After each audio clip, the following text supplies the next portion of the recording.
This is a View from the Bridge, official podcast of the Belfast Giants for kingdomofthegiants.com. Today's Tuesday, the 10th of January, 2023. My name is Patrick Smith. We're live. We are on YouTube, Facebook, Twitter, and you can also download us on Apple Podcasts, Spotify, Anchor FM, and all your normal podcast providers. On this week's show, well, the Giants progressed to the semi-final of the Challenge Cup once more and took 4 points off the Dundee Stars, but neither of those things were straightforward. We'll get to the game. I'll get to the game shortly. Player of the month for December was Peyton Jones, and he is our guest. Get your questions in if you're watching live. We'll have a bit of news. We'll talk about the new face in the locker room, and the games ahead are the Nottingham Panthers. Now, we asked Omar Pasha to come and join us, but he was too busy. Former friend of the show. Because of that, I am placing Omar Pasha officially on the banned list. We've asked him a couple of times now. He's now officially on the banned list. And if he wants to appeal that, he can contact me directly. We're not amused. Can the appeal happen live on the show? Well, that's a consideration. Mr. McJempsey, how are you? I'm not too bad, Patrick. Thank you very much. It's been a good start to the new year for the Giants, certainly. Glad to be back at this again. What do you think of Pash blanking us again? I'm going to text him now and tell him it's outrageous. Outrageous. Fishing in the band. But it's just a bad loser. It just smacks a bad loser. Yeah, he came on at the one. I explained, come on tonight, and what he says, I can do tomorrow. That's no good news. He knows that as well. It's live tonight. He knows that. Ridiculous. Jolie, how are you doing? Dartboard? Yeah, I'm good, mate. Yeah, I've been watching Leslie the dartboard in the back. Got to get the stupid purchases in before I'm financially committed for the next 18 years. Had a really, really good time watching the World Championships this year. And I was going to say, inspired by that 9-dart leg. Honestly. I'm just thinking about placement here. It's not the nursery wall on the other side of that wall, is it? No, you see, Davey, I've thought this through. That's an exterior wall. That's an exterior wall. So that's going outside the house. Like, what's the ring for? Is that just a light? That's for whenever I blow darts into my wall, mate. and then the black ring is an LED light, so that I can see the holes in the wall whenever I blow the darts into them.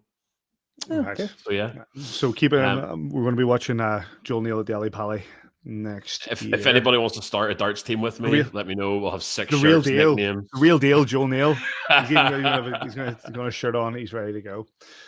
Lads, let's get stuck in. The Belfast Giants, first of all, undertook some Challenge Cup action. They were 1 goal down going into this game against the Nottingham Panthers last Wednesday, but they triumphed with a 5-2 victory in the game.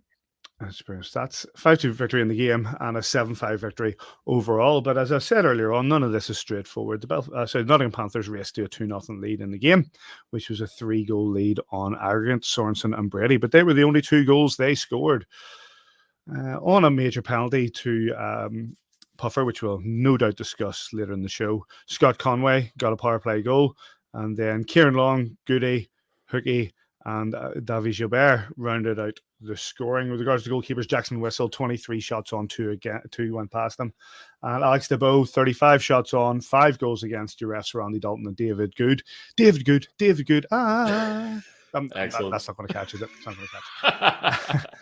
Davey, penalties galore in the opening period, but the Giants, they put the Giants on the back foot with 3 goals back on aggregate, but they had to fight back from it, and they did.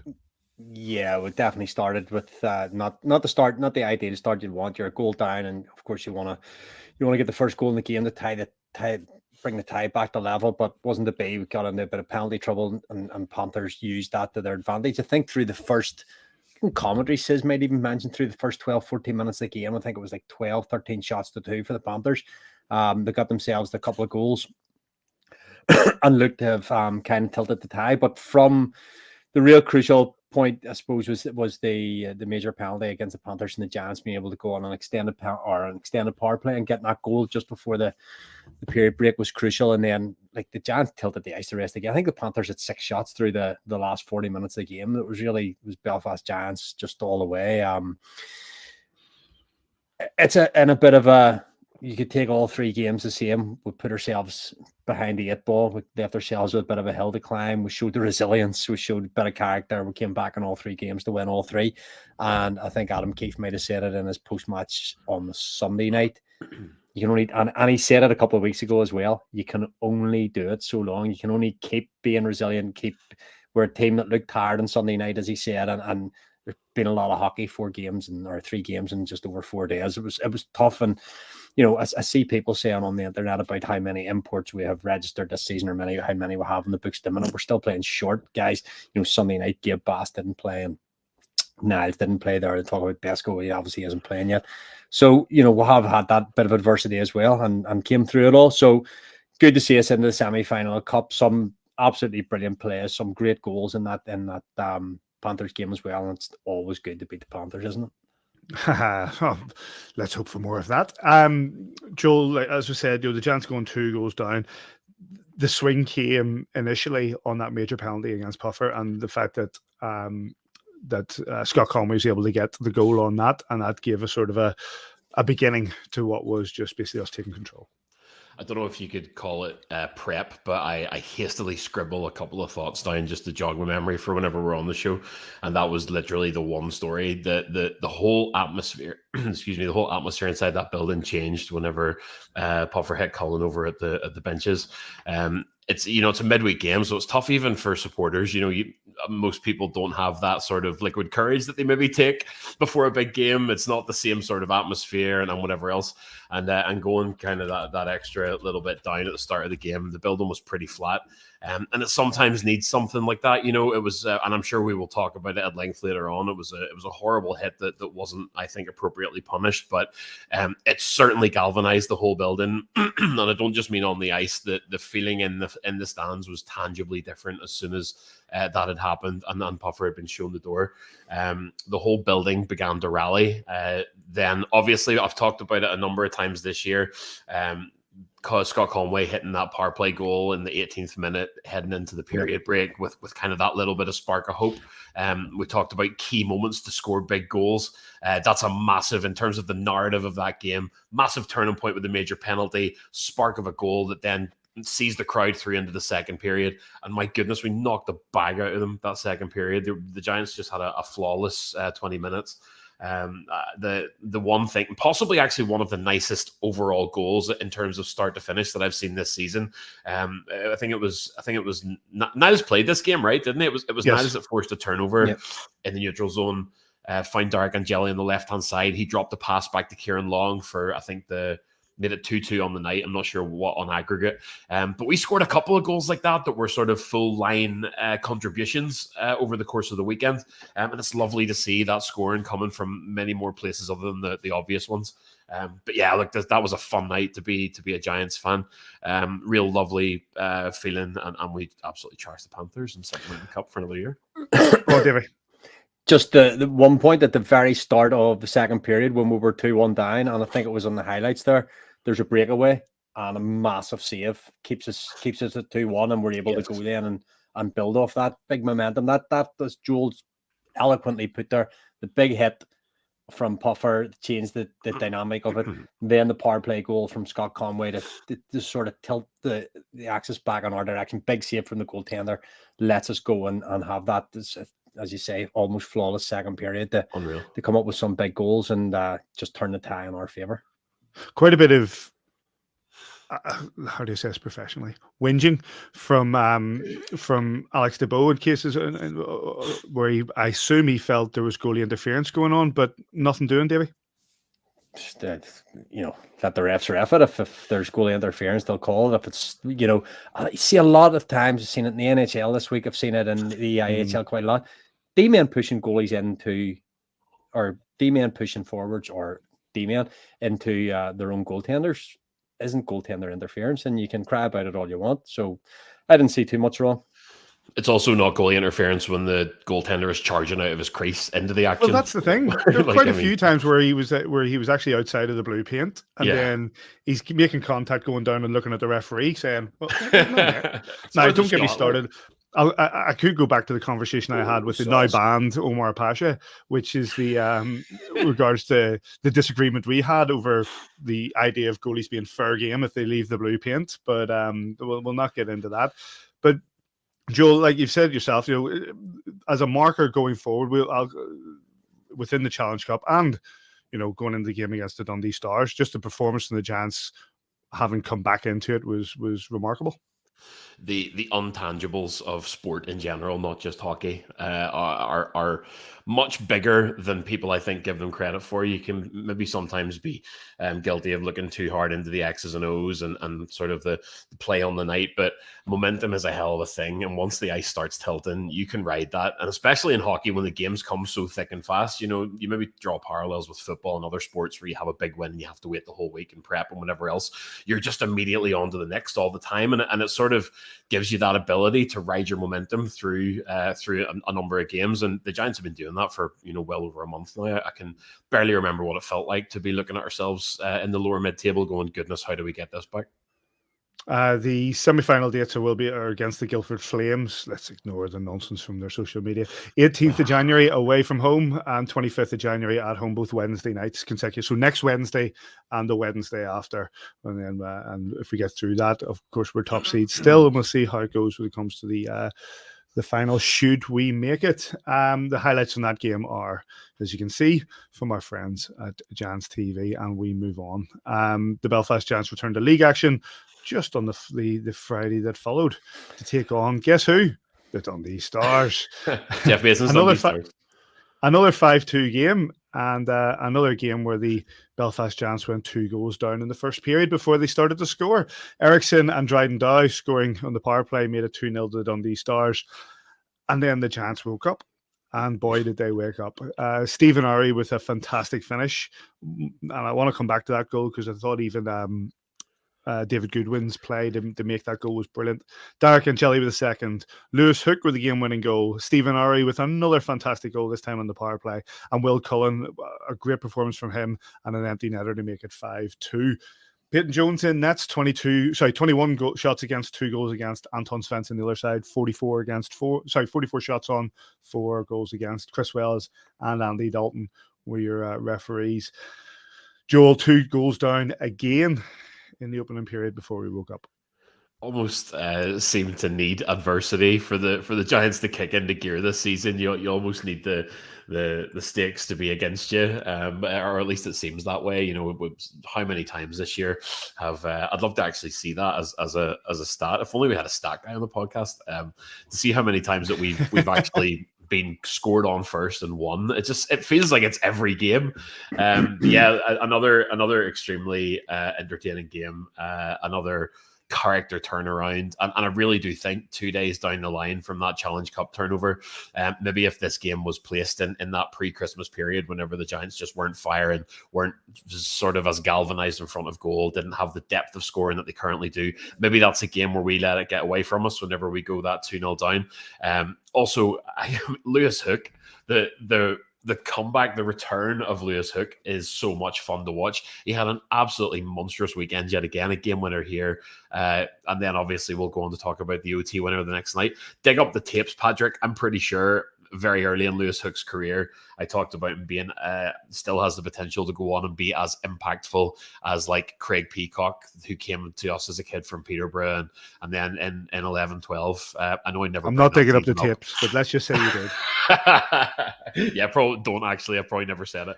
That he could be as impactful as that kind of brick core that we had, and Craig Peacock firing along with Rob Dowd. And I'm seeing it now. Lewis Hook still has more to give. Absolutely awesome. But yeah, look, Davy is much better in terms of the read of the game at this than me. But the momentum carried us through that game, and I think earlier in the season we maybe don't win that. Davey, what I got from this as well, and I think I put onto our WhatsApp or in regards to the way that the Giants played, is if we've woken up and we were playing with a style and finesse, and the scoring was fantastic. That's a great goal there that you're seeing from Steve Ori, and I think it's Tyler Beskorowany. He's probably in commentary, and he says about Svensson would probably want that one back. He's tight to his post, and he shouldn't really be beat up either. But to go off what Joel was saying about Lewis, scored the game, not the game-winning goal, but the tie-clinching goal against the Panthers, game-winning goal against Dundee at home, game-winning goal against Dundee away. So quite a three-peat in a row there for Hookie. So good for him. But again, the momentum thing, we put ourselves behind again, 2 goals behind from little mental mistakes and overcommitting at times, and we had to come then from behind, and to come from 2 goals behind. And you know what, Paddy, we talked about it on the night. Dundee kept us really outside. Like, this was a season high in terms of work rate. This was a season high for us at home for hits. It was a season high at home for us for blocked shots. We had to work hard to get back into this game and go on to win it. Dundee Stars, even from that little clip that's going on as we speak, keep us perimeter very well. And we had to do so much work down the half wall, so much work round in the corners, so much work. We didn't get that many. I think you'd said on Saturday night, we're not getting any grade A's here, really, worth talking about. We had to really... And that goes into what Adam Keith then says about Sunday night, about it being tired. We had to work so hard on Saturday night I know it ended up with a 5-2 win or whatever, but, and the score seems a lot more lopsided than perhaps the performance was. Hard work. And sometimes when you work really hard to get your results, and there again, Peyton Jones coming up with a monster save when called upon. Player of the month will come on to Peyton, obviously, when he comes on the show later on. But big key saves at key times from both goaltenders, to be fair, on Sunday night. West had a couple of, and especially in overtime, which we'll come on to, massive save in overtime. So, everybody's doing their little bit of job. But my goodness, it was a hard work performance on Saturday night, which goes into why the guys were so tired come the end of Sunday. Yeah, definitely. And just I want to pick up, like you point out, the Steve Iri's second goal. Steve Iri's first goal comes from David Goodwin picking up the puck up in the center circle, and as quick as a flash, turning the defense into attack with a quick turn, and then a lovely pass out to Iri, who finishes beautifully. And that was just the key, and a kicker into the game, and that style and finesse that the Giants were playing with as that game went on. Derek Angeli with a lovely finish and a lovely bit of dancing. Is that so what good. That is? Is that what that YouTube comment was there? Absolutely phenomenal, Sally.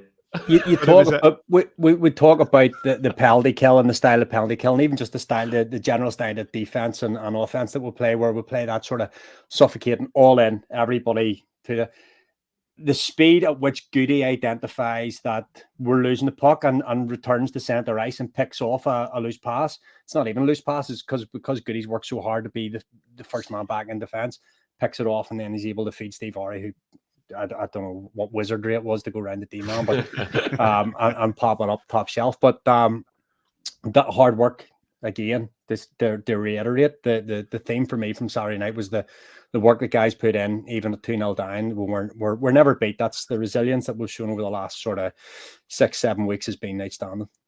Absolutely. Right, we'll move on. It was testing the final exchanges of that game, and we'll bring that into the discussion for the next one, because, well, the highlights of that one obviously are from our friends at Giants TV, and we'll move on to the next game, where we went back over to the DIA to face the Stars back at their barn, and it was another win for your Belfast Giants. That's pretty, isn't it, Joel? Don't worry, buddy. Just you keep doing the show. What did I miss, gents? What did I miss? Me trying to have a drink, but just terribly. Oh, well done, mate. Well done. Get used to it. A 3-2 win in overtime for your Belfast Giants. Dundee opening the scoring. Very made it 1-0 for them. Will Cullen made it 1-1 and 43. And the Dundee Stars thought they'd won the game at 55-55 when Baraga, sorry. Is it Barriga? That's it. Let's get it right. Let's get it right eventually, Patrick. Barriga made it 2-1, but 2 minutes later, Stephen Uri made it 2-2 and brought us into overtime. And Lewis Hook with his third goal of the week, and his second game-winning goal against the Stars in overtime to make it 3-2. Jackson Whistle on goal this time, 36 shots on, 2 went past him. Anton Svensson on the other side, 39 shots on, 3 went past him. Refs were Chris Wells.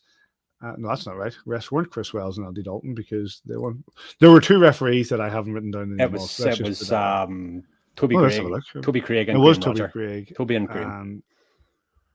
Toby Craig and Graham Roger. There you go. Boy, Davey. Clutch. It.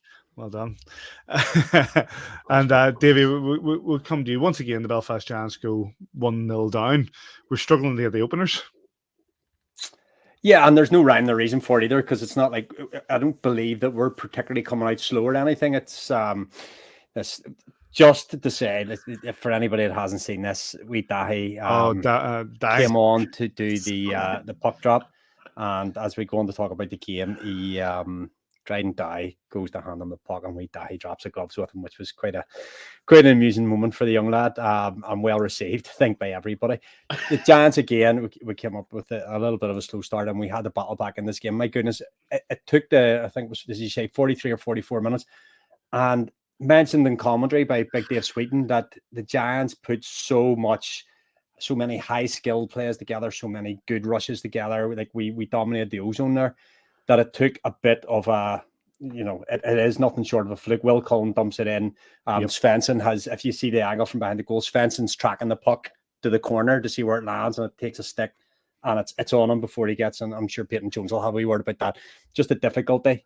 The goalie hasn't made a mistake there. He's done what he's supposed to do. He's tracking the puck, and it's gone in their rafters and got lost. So Giants go to 1 each, and then, as you say, when we went 2-1 down, it was, oh dear, this is.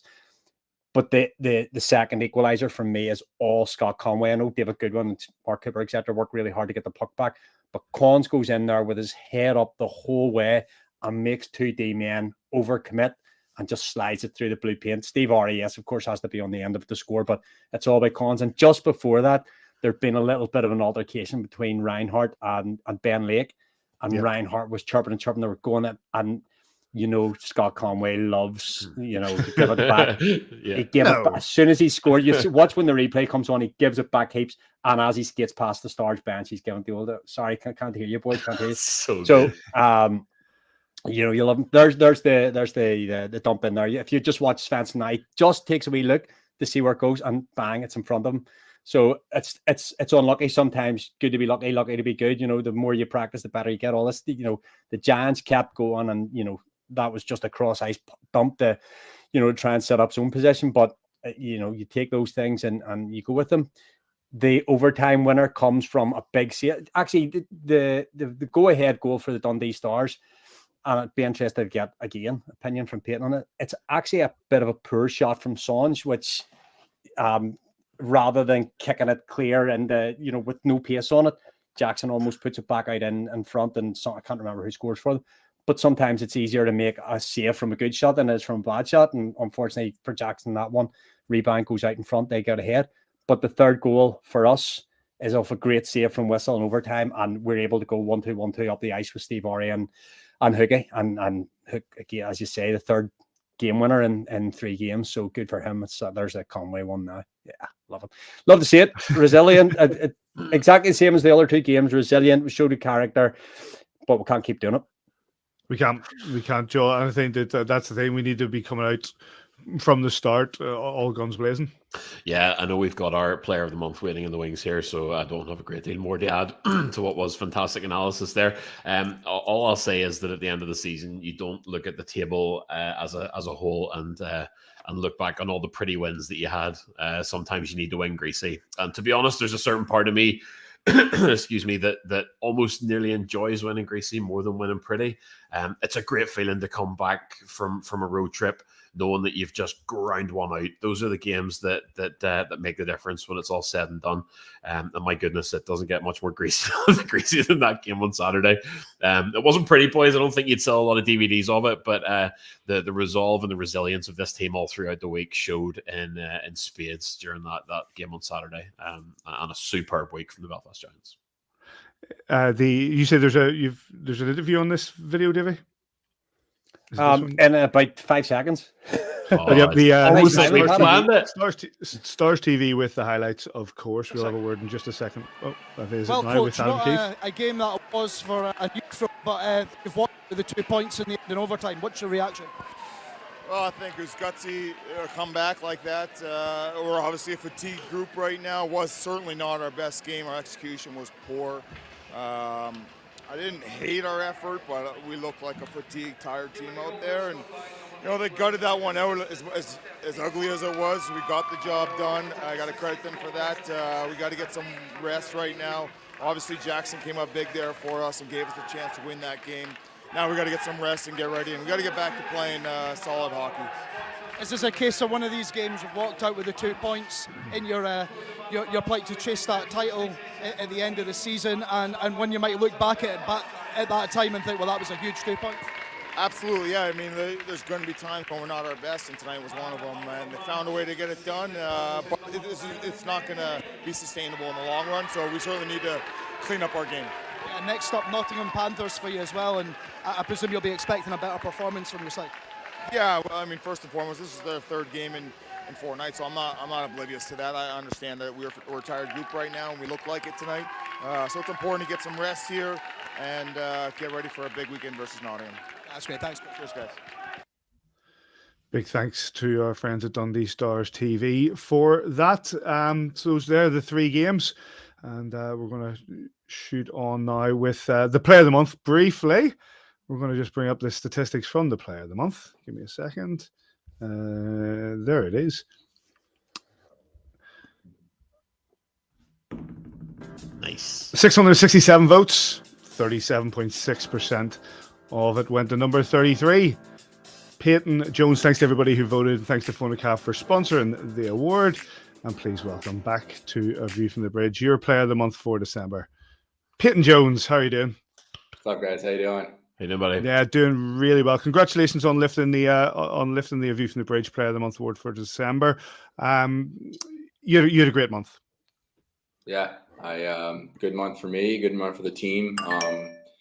We're like you guys said, the game on Saturday it wasn't pretty, but it's nice that we're able to go in there and get a win at the end of the day. Not every game is going to be the perfect game for a team, and it's good to see that we're able to, like Kiefer said, a tired group. We had 3 games in 4 nights. We're able to go in there and get a win. So that was huge. And I think that we've had some kind of gutty wins in the past couple weeks, but at the end of the day, wins are wins. They don't ask how. So it is one of the way of it where we're having these sort of 3 games in 4 nights, and that's going to be continuing the next couple of weeks. How do you prepare yourself for those games? I think everyone prepares differently. For me personally, I'm a big rest and recovery guy, and I kind of get myself ready, leading up to the weekend and the games, to make sure I'm getting my sleep, my nutrition, all that stuff, that my body feels right. This way, when the games are coming, and you are putting that strain on your body, that you are rested up prior to that, and you're able to take that strain, I guess, and then get rest that night and get ready for the next game that you have. But for me, definitely, it's kind of just preparing before, a couple days before, to make sure that my body and that I'm feeling good. Peyton, it was a little bit of baptism by fire in the Giants. You came in, it was straight into CHL against some real high quality opposition, and seemed to have settled really well now and through December. Some really, really good numbers, strong numbers. We were talking last week about the new equipment arriving, and has that been as much psychological as anything, or is that a massive factor in the different style of equipment that you had?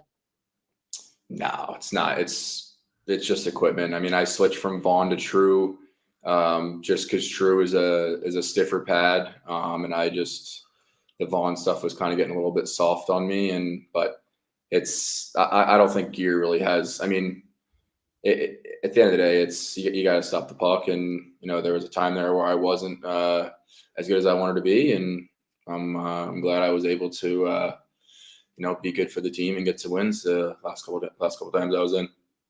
We were talking earlier on our little WhatsApp group, but would you come on? I was saying, I think I can't remember now, Joel, whether I mentioned it was 12-3 or 12-3 in domestic action through 15, and since the start of December, it's been 9-45 or something, in and around, just slightly less than 2 goals a game on average. So the numbers have really got solid since the start of December. Yeah, it was a good month for me, but that's kind of in the past, and looking forward to the next time that I'm in there to do whatever I can to get a win for the team. Jonesy, welcome back on. Congratulations on the Player of the Month. I think it's hugely well deserved for some of the performances and some of the kind of clutch moments that you pulled over the last kind of month or so. Off the ice and away from the ice, obviously you're now kind of midway through your first season overseas, and we're on the other side of Christmas. If we go away from the stress and all the seriousness of hockey for a minute, what was your Christmas like? Did you get some family over? I think I saw your brother in the arena at one point. How was your first Christmas being overseas and obviously being away from home? It was definitely different. Christmas is always at my house back home, so the grandparents, aunts, uncles, cousins, everyone's there. There's a huge group. But this Christmas, my brother came out.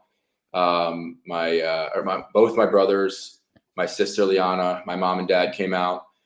So they were here for probably 2 weeks. On our days off, we went to Galway, experienced that a little bit. Went to the North Coast. So we just kind of was nice to have them in town, and obviously like Belfast is now my home, but it's always nice to have your family from home come out to see you. And I have my fiance here with me as well, so it's nice that she's here. But it's nice to have, like I said, people from home come out and visit you, and especially spend the holidays and Christmas with you.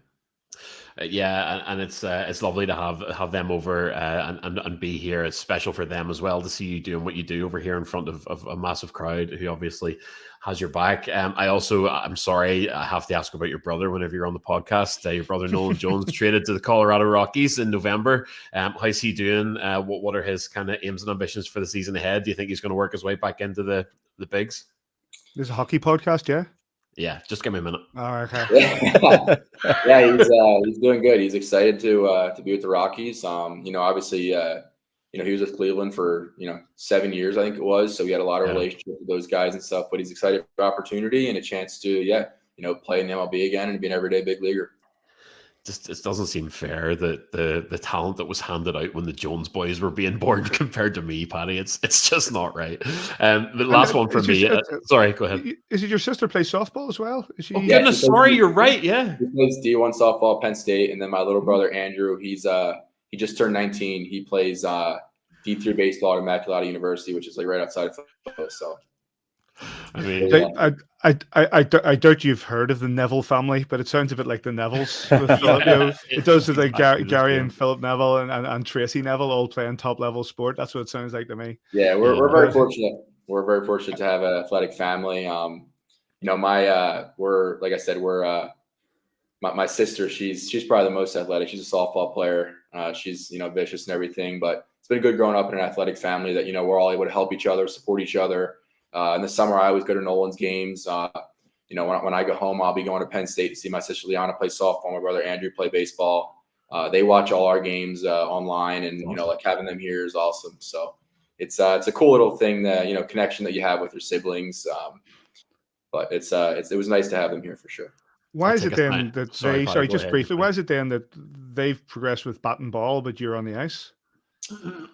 Honestly, hockey was never in my family, and my dad took me to a Flyers game when I was like 4 years old. One of his buddies gave him tickets, and I fell in love with it and fell in love with goaltending. And then Nolan played hockey as well. Andrew played hockey. My sister Liana played field hockey, and they just all chose baseball. Like I come from a pretty big football family. We all played football as well. My mom wasn't a huge fan of that with like all the hitting and everything, and kind of eased us away. And even me being a goalie, she was pretty hesitant about it, but it was my dream, my passion, and so she let me follow through with it. But yeah, only one hockey guy, and the rest are playing softball and baseball.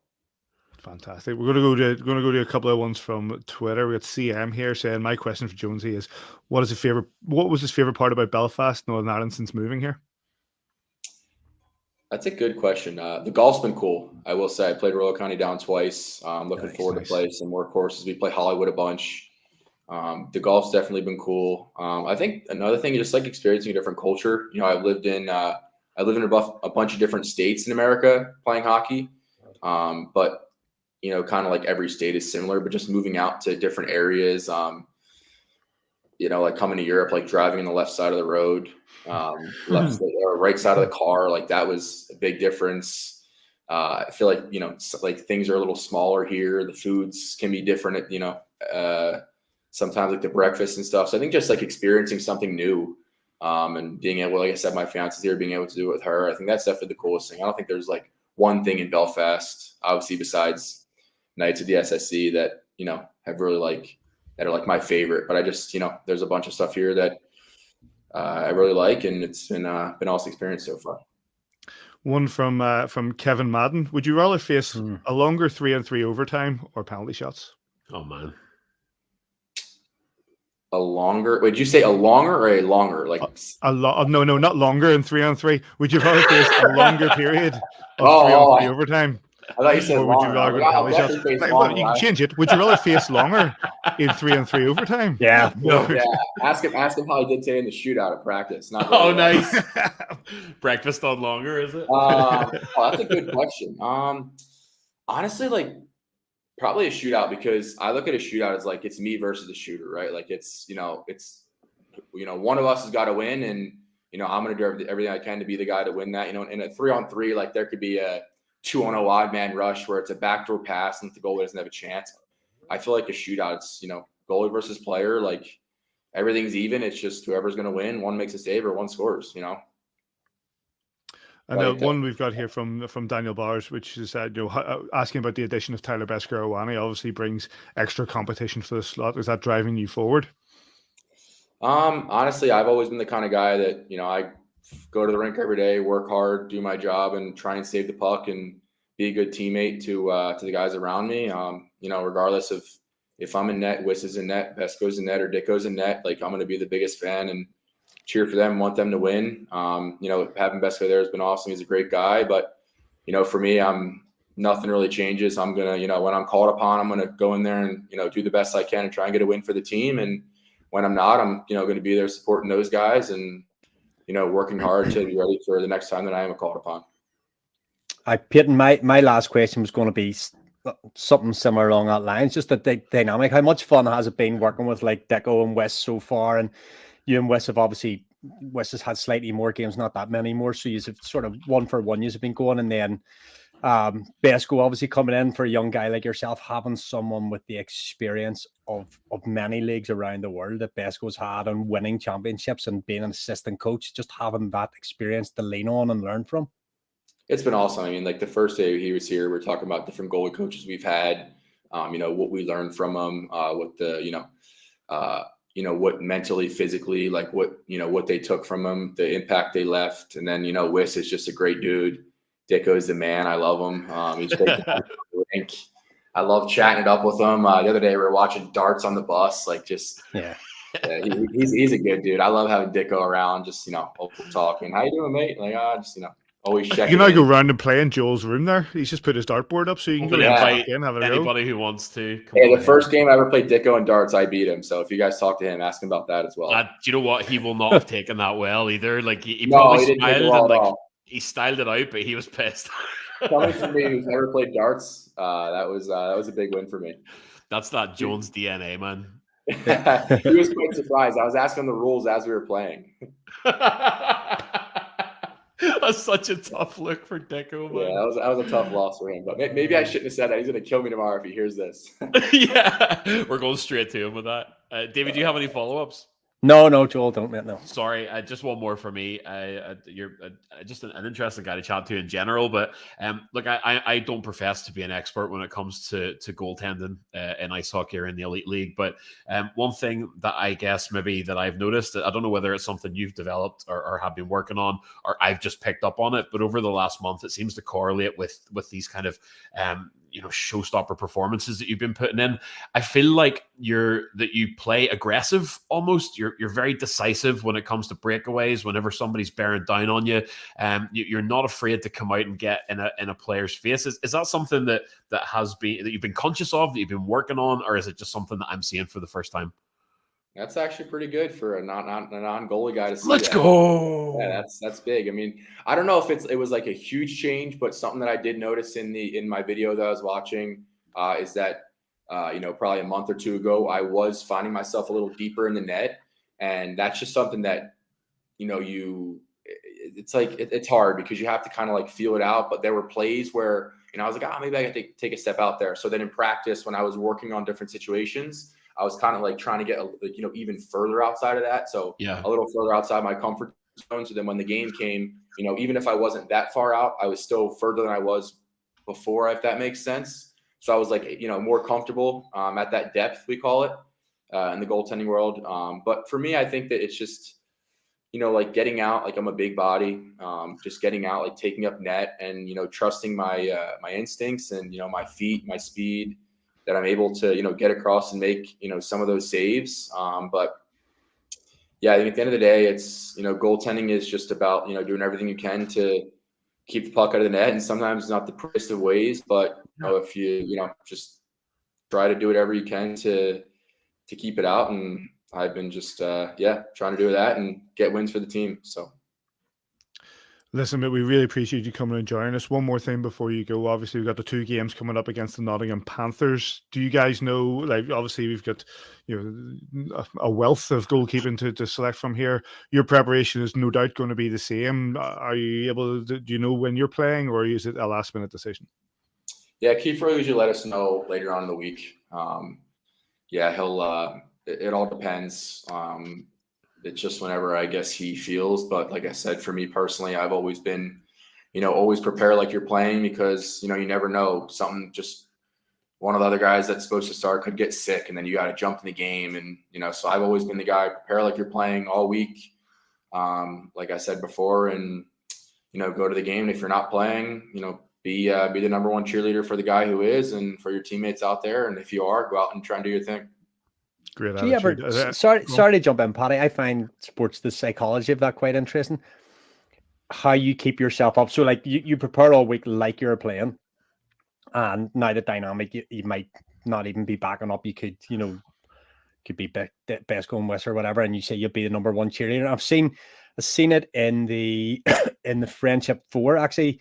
One of the goaltenders came out and got pulled after like a period, and he stood by the bench, and he was the number one cheerleader. Like every goal that went in, every big save, he was so positive. As soon as the Quinnipiac, whenever they won, first player on the ice to the other goaltender. Is that just a mindset that you can put? Because there's got to be disappointment as well inside that you want to play every single game every night. Yeah, I mean, you do want to play every game every night, but for one, that's not possible. But I will say, for example, for like a game where I would get pulled in Coventry when we won, obviously when I got pulled after the first period, I wasn't happy. Like, I'm not happy to give up 3 goals and get pulled. Like that's the reality of the thing. Any goalie who tells you he's happy to give up 3 goals and get pulled, like, they shouldn't be a goalie, right? Yeah. So there's there's the moment in time where like you're pissed off and you're like, this sucks. Like, I don't, whatever. But then, that's 5-10 minutes. Then you go out for the second period when you're on the bench. And like I said, at the end of the day, you have to get a win, and you're down whatever it was, 3-1. Like, I was cheering for Wist to go out and get us a win, and, supporting the guys and on their way to do that. So, I mean, it's just, like I said, I'm not happy to get pulled or to not play, but at the end of the day, that's the coach's choice. That's out of my control. Like my dad always says to me, like, control what you can control. And, that's when I'm in the net, do everything I can to be the best that I can be. But, when I'm not, cheer on that guy, because, I know what it's like to be a goalie, and I know what that other person's going through. And, it's, especially going into a game, like it's not easy. And when I got pulled in Coventry, like, I felt bad for Wist, because you're sitting on the bench for a period, 20 minutes in that rink, freezing. And then you're getting cold. You got to go in the game. Like, it's not easy. Like, it is hard. Like, let me tell you, sitting on the bench for 20 minutes and then having to win a game and go get a win, it's not easy. So, like I said, there's that moment in time where you're not happy because you got pulled and you let your team down and stuff. But then there's, you switch to that mindset of, hey, like, we got to get a win, and I'm going to cheer for Wis, and, hope that he can pull it out for us, and that the guys can, get a couple goals, get us back in it. We can find a way to win. So, yeah. Cheers for that. Fantastic. Listen, mate, we've taken up more than enough of your time tonight. We really appreciate you joining us. Hopefully we'll get to see you between the pipes this weekend, and best of luck going forward. Sounds good. Thank you guys for having me. It's good to see you. Thanks, Josie. Cheers. Thank you. Massive thanks to Peyton Jones. Great attitude. You know what? I have to say, like, we're seeing some really good things come through on Twitter. People making comments about, his attitude, the way he's doing, the way he's putting it forward, and I think the attitude of the guy, the way he approaches the game, the psychology you've pointed out there, Davey, very, very impressive. Yeah, because personally, I probably have you think you've got a strong mindset until something comes along and just upsets your balance. And like, I know as I get older, and maybe haven't picked for football or whatever on Saturday, and he'll say, he can turn it around in sort of 20 minutes, deal with it there in the present, and then, sort of move on. I can't, it ruins my week. I can hold on to that hot coal, and it's not good for you.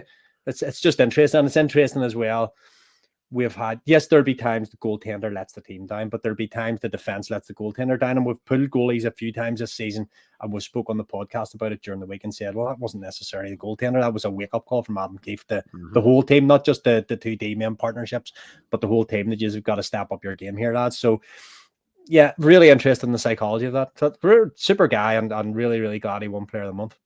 Absolutely, very well deserved. To go just a bit of a hello to a good friend of us all, Mr. Kenny Bickerstaff, who was messaging me during that interview, Kenny. and basically saying how good, and so that he's properly motivated and switched on to the team. It's something that you really, really love to see, Joe. Yeah, 100%. Davy's 100% right. Well, I was going to say it's the difference between me and a professional athlete. It's one of the many differences between me and a professional athlete. But I like to always jam it in when we're doing our game analysis, and partly because I'm terrible at reading the X's and O's, and I'm not a great hockey mind, but also because those intangibles make up such a big part of success within a team, success within a room. It would be easy to jump to the narrative that, new goaltender comes in, everyone else is threatened, whatever else. Proper team guys who care about the team and care about the mission, I guess, are willing to kind of roll with that and be useful when they're called upon, and stay ready the rest of the time. Just a real...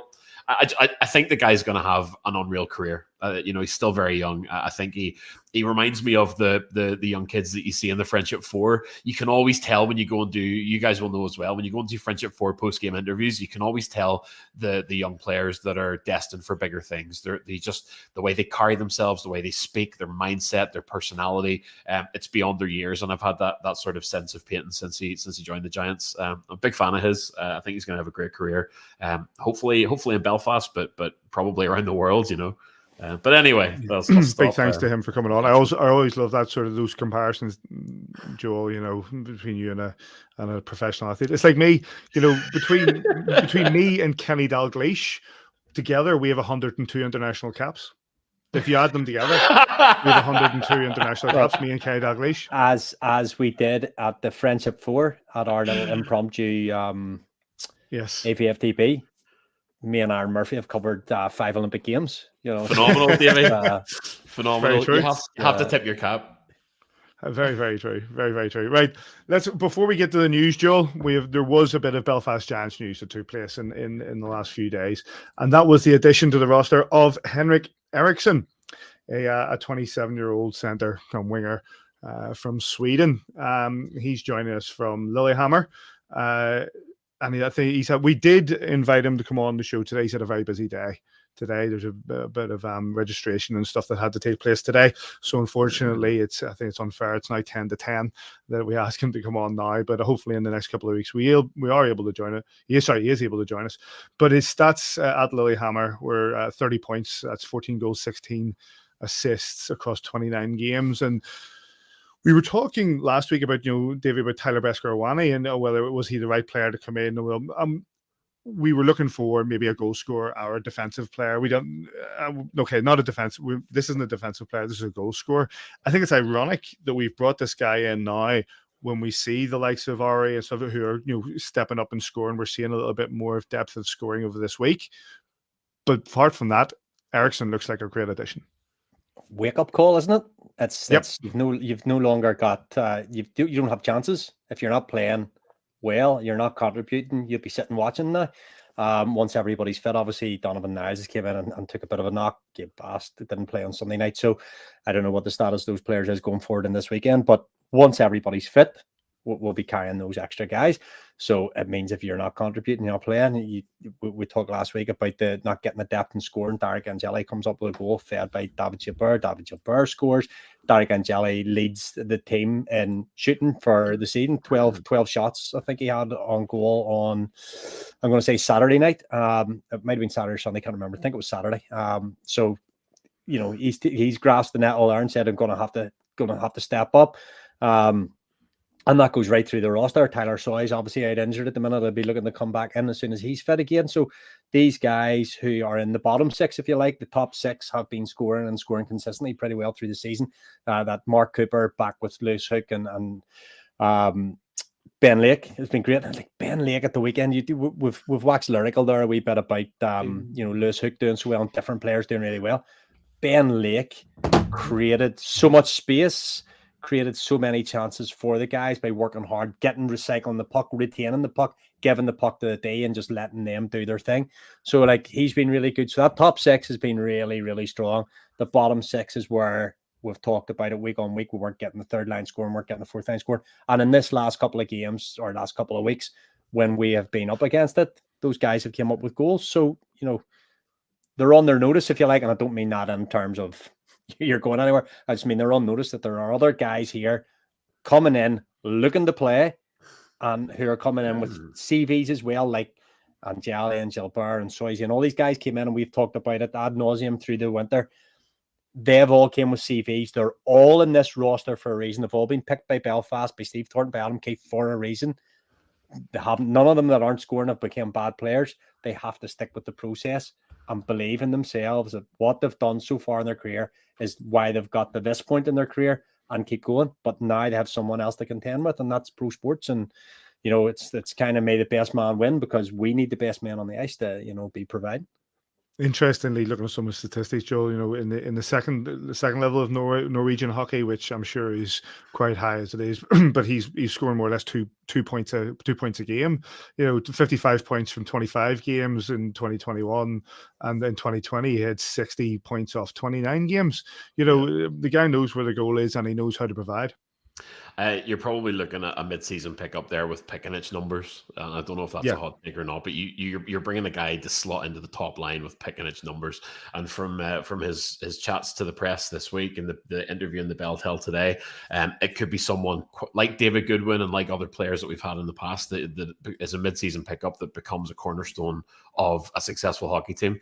I don't think he made much of a secret about looking for a home, looking for somewhere to play his hockey. So I hope and pray that everything just falls into place for him here in Belfast, and that he decides to stick around. If you can build your team around a top line with that kind of points production, you're always going to be successful. And a really quick point just on the wider sort of there's a lot of stick and a lot of muck gets thrown around whenever teams are going to the market mid-season and players and whatever else. And rightly so. That's easy. That's easy fodder for the other teams for whatever. But the thing to me, the takeaway for me is that the ownership of the Belfast Giants has associated success on the ice with success in the business of the Belfast Giants, and that sounds so obvious.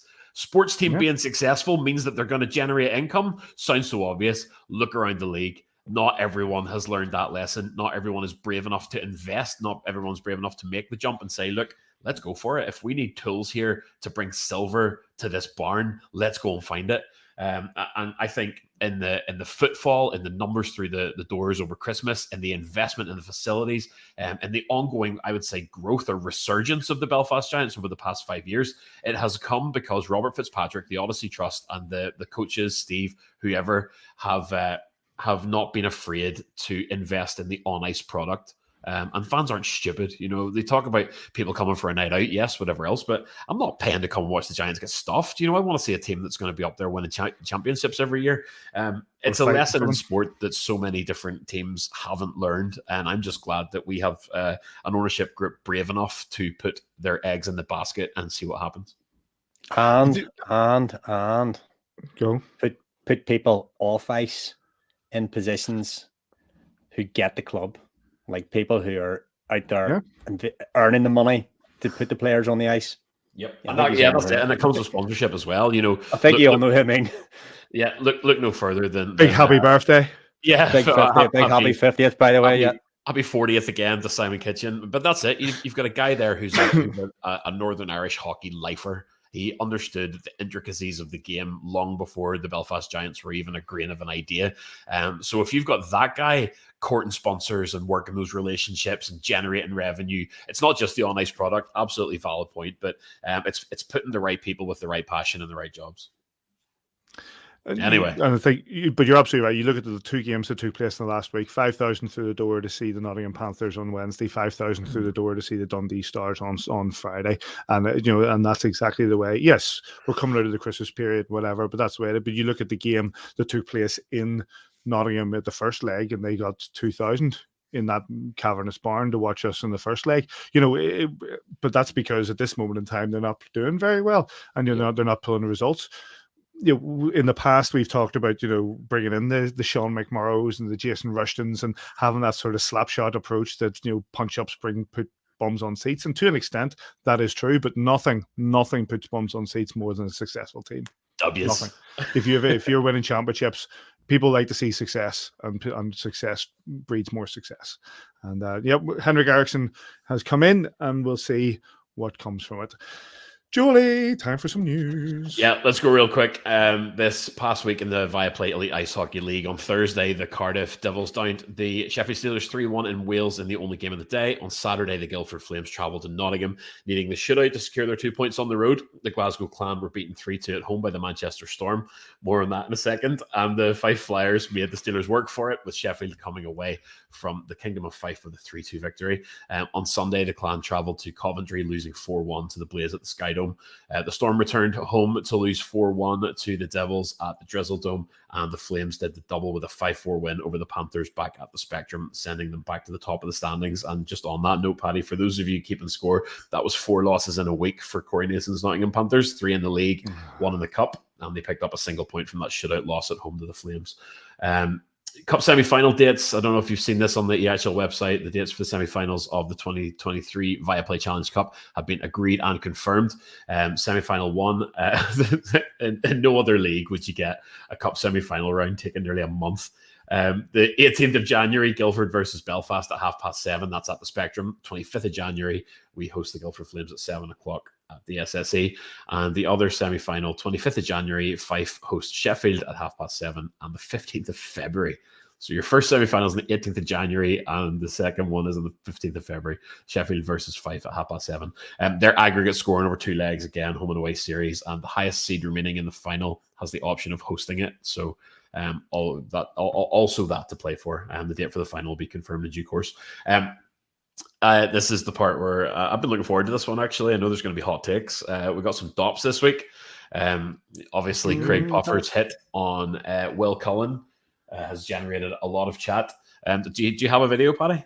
I do have the video. Bear with me. Let's get this video up. Everybody just chill for a second. There we go. So yeah, we've all seen it, I'm sure, by now.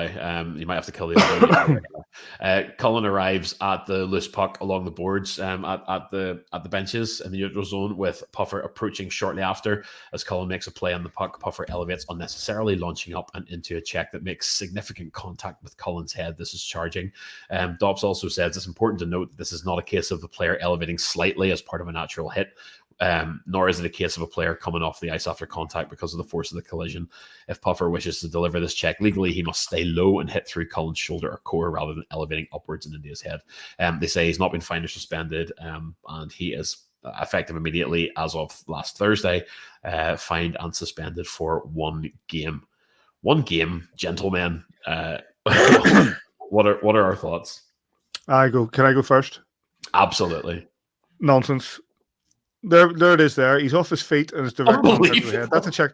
That's a check to the head. Like there's you can downgrade it and you could try to put it over front. And the key points here, this is charging. It begins as charging, absolutely it does. And there's the point that it doesn't become charging because you've elevated into the head of Will Cullen. That's it. You judge it on the check to the head. You do it as a check to the head. You don't downgrade it based on what it started as charging. Nonsense, Davey. I think I said my piece to use on, I don't know if it was you and Joel or a different WhatsApp group, Paddy, that the rule in the WHF rulebook is that it meets all the criteria for charging until you hit the head.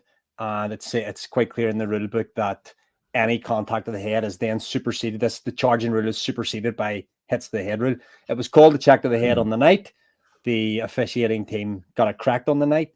I can only imagine that the fortunate, what appears to be the fortunate lack of a serious injury to Will Cullen has made them think, well, then we'll give it as small a sanction as can. I think they have gone to their tariffs to find the lowest suitable tariff that fits. It's not charging, it's a hit to the head. And if you go to the rule book again, hitting to the head is the is the rule that applies in this case.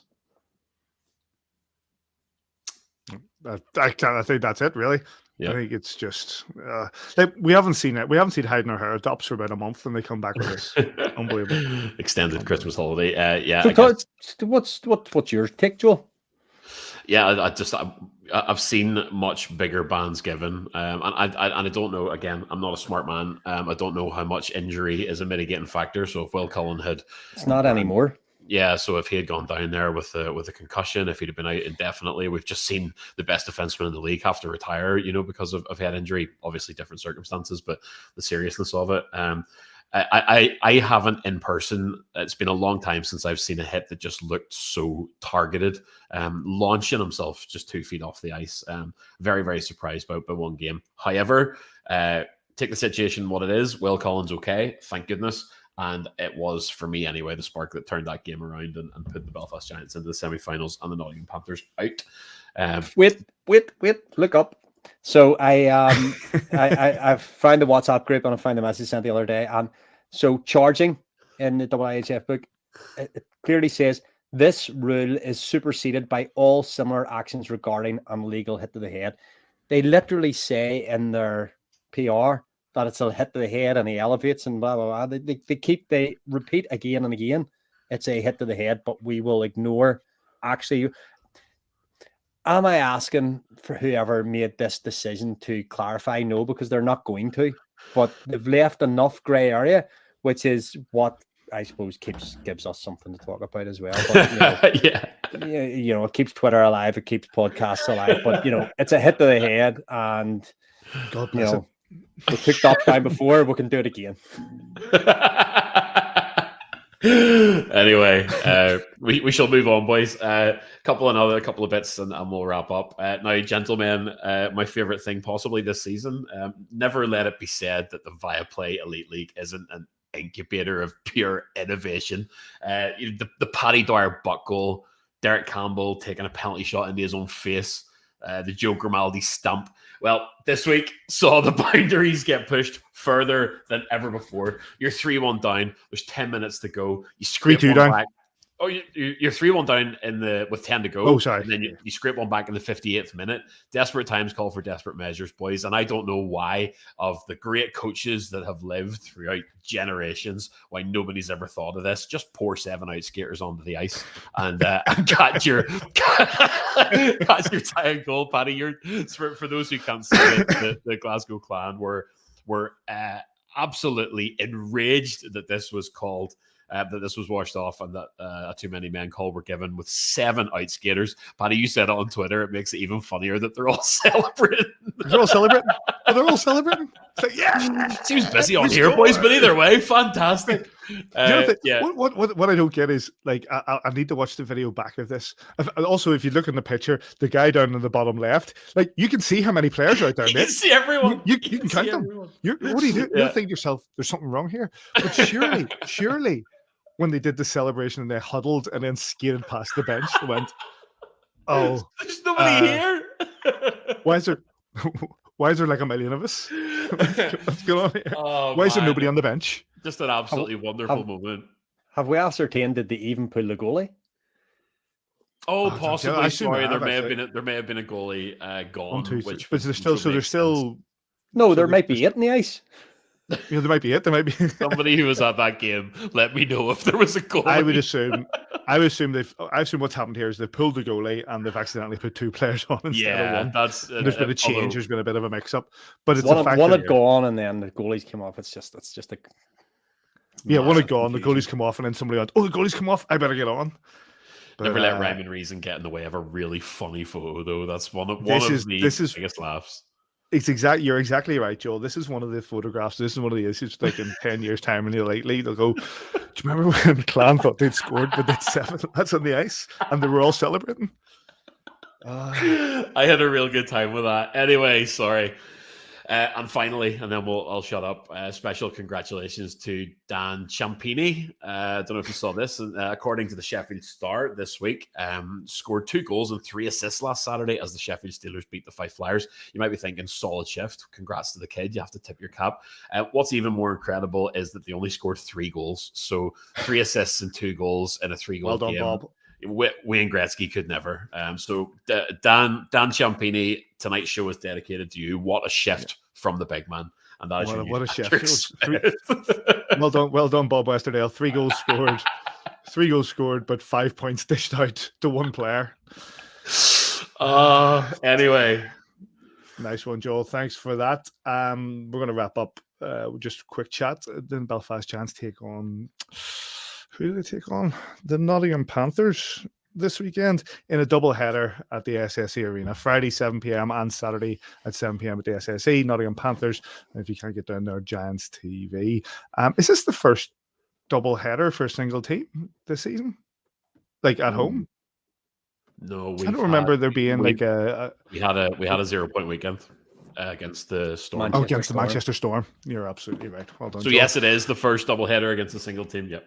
So Nottingham Panthers on a bit of a poor run of form at the minute. Not many wins over the last 10 games, which Davy is no doubt delighted by. But what optimism again, Davy? I'll go to you on this. What optimism do you take from the performance that we had against them last Wednesday?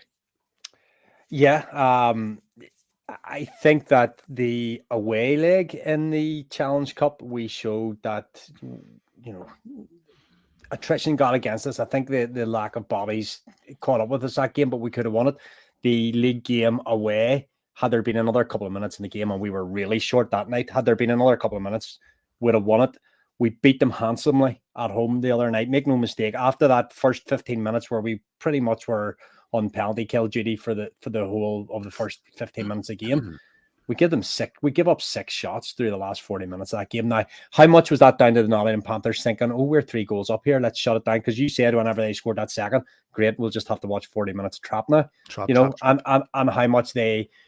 And then once, Joel talked about it earlier, momentum's a big thing in hockey. Once you take your foot off the gas, it's sometimes very, very hard to get it back on again. Now, I think that they were gifted a bit of a start on last Wednesday night, but I think in the second period we showed what a good hockey team we are.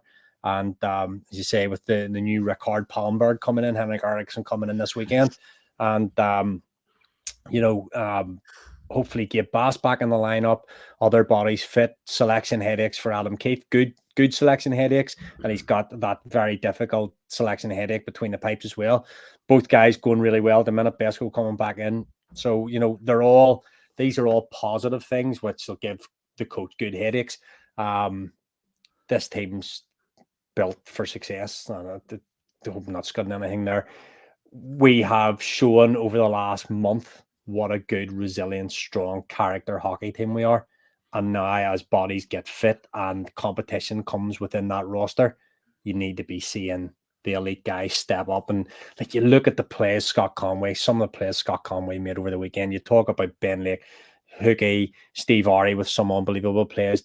David Good, when you talked about his plays, we've talked, all the jigsaw pieces are there just to make this puzzle. So I don't want to say too much more. Excited for the weekend games coming up. 6 losses in the last 10 games for the Nottingham Panthers. Joel, I listened to our friends at the Cat's Whiskers, and they had a podcast there the other night, and they were talking about what needs to change and what they need to bring, and there was the call for bringing in players, and the fact that we've brought in Henrik Eriksson, you could see like on Twitter some of the Panthers fans just linking to that, saying hello wiki Nottingham, blah blah blah, we need changes, and they're on a bad run of form at the minute, which is fantastic, but it's interesting as well, because a lot of them talk about, Corey Nielsen has come in to try to turn around that group of players that Gary Graham brought in, but doesn't seem to be given the opportunity to bring in his own guys. The Giants should be going into this weekend optimistic and motivated. They should, but the game is not played on paper, and we've been burned by those kinds of takes before. Not an easy fixture whenever the Giants play the Panthers.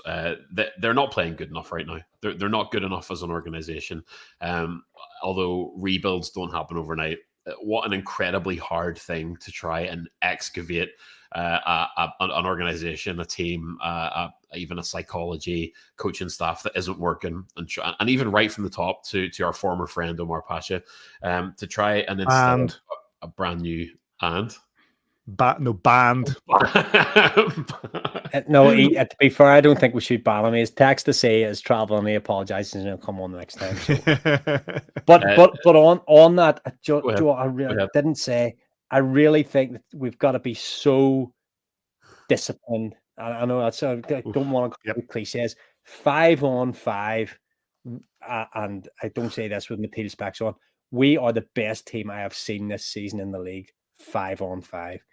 We could have been better in the penalty kill. We could be better with the extra man, but 5-on-5, we are a supreme team in this league. And discipline, staying 5-on-5 or better is what we need this weekend. Yeah, don't have a lot more to add, Paddy. The Panthers' run wasn't built in a day. It's going to take them a while. Listen, if you want to win the league title once every 60 years, you have to be doing better. You have to be more consistent. So hopefully maybe by the 2050s, they'll have found a run again. That's the games this Friday and Saturday. Belfast Giants versus the Nottingham Panthers at the SSE Arena. And if you can't get to those games, you should be getting to those games. But we can't get to those games, a bit like myself. Giants TV is the place that you will find them with the 50-year-old Mr. Simon Kitchen. 40 again. Happy birthday. 48 again. Doesn't look a day under 50. Congratulations to him. Any other business, boys? No, sir. Happy birthday, says. That's a big one. Hope you had a great time. Absolutely. Davy, anything from you? No? No. On that note, then, let's wrap things up. Big thanks to Peyton Jones for coming on and joining us. Really enjoyed the chat we had with him, and congratulations on the Player of the Month. Big thank you to everybody who voted. We had 667 votes in the Player of the Month vote in the poll this month, and a big thanks, of course, to FonaCAB for sponsoring that award. Belfast Giants, Nottingham Panthers, Friday and Saturday at 7 p.m.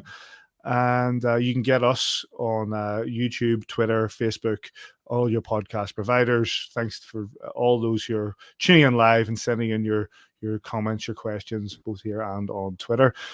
Mr. Majimsey and Mr. Neil, good to see you. Thanks, boys. Thanks very much. And wherever you are this weekend, we hope you enjoy your hockey. And we'll catch you here next time on A View from the Bridge.